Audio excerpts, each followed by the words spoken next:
নমস্কাৰ বন্ধু বান্ধৱীসকল লন্ত্ৰন্ত্ৰ অন্য এটা ভিডিঅ'ত আপোনালোকৰ ওয়েলকাম আৰু আহি পৰিছে গুড নিউজ ৰিগাৰ্ডিং এলপি ইউপিৰ যি 5550টা পদৰ এপইণ্টমেণ্ট আছে সো এই বিষয়ত আজি ৰেসপেক্টেড এডুকেশ্যন মিনিষ্টাৰক কেইজনমান কেণ্ডিডেটে সুধিছিলে তো তেতিয়া তেওঁ জানিব দিছে যে 5550টা পদৰ এপইণ্টমেণ্ট এই বছৰেই হ'ব আৰু 10 অক্টোবৰতেই হ'ব আৰু তেতিয়া কেইজনমান কেণ্ডিডেটে সুধিছে যে এনআইএছ ডিএলএডৰ যি কোৰ্ট কেছ আছে ইয়াৰ কাৰণে কি হ'ব পোষ্ট কেইটা হোল্ড হৈ যাব নেকি না ডিলে হ'ব এপইণ্টমেণ্ট তেতিয়া তেওঁ কৈছে যে এনআইএছ ডিএলএড কেণ্ডিডেটৰ যি কেছ চলি আছে তাত 173টা না 72টা পোষ্ট আছে সেইকেইটা পোষ্টক হোল্ড কৰি দিব আৰু বাকি থকা কেণ্ডিডেটসকলক বাকি থকা পোষ্টৰ ওপৰত এপইণ্টমেণ্ট দি দিব তো তেতিয়া কেইজনমান কেণ্ডিডেটে আকৌ সুধিছে যে স্যাৰ 4500 পোষ্টৰ এপইণ্টমেণ্ট কি হ'ব তেতিয়া তেওঁ কৈছে যে একেলগে দুটা পোষ্টৰ এপইণ্টমেণ্ট দিব নোৱাৰে 5500 4500 আগত 5500 দি ল'ব তাৰপিছত 4500 দিব কিন্তু এই বছৰৰ ভিতৰতে হ'ব তেওঁ কৈছে আৰু দুটা পোষ্ট একেলগে দিলে ওভাৰলেপিং হ'ব এই সম্বন্ধে এডুকেশ্যন মিনিষ্টাৰে কি কৈছে গোটেই ভিডিঅ'টো চাওক আৰু এপইণ্টমেণ্ট যে হ'ব মই ইয়াৰ বিষয়ত কালি এটা ভিডিঅ' দিছিলোঁ যে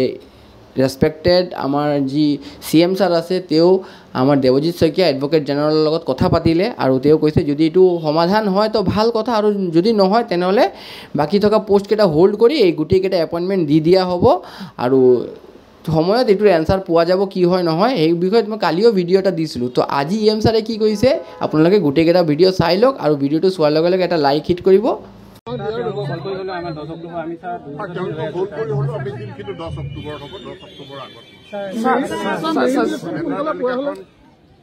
আমি এপইণ্টমেণ্ট দিয়াৰ 4-5 দিন আগত স্যাৰ 4500 ভেৰিফিকেশ্যন কেতিয়া হ'ব 4500 এই 5500 ফাইনেল মেৰিট লিষ্ট নোহোৱালৈকে 4500 ডকুমেণ্ট ভেৰিফিকেশ্যন নহ'ব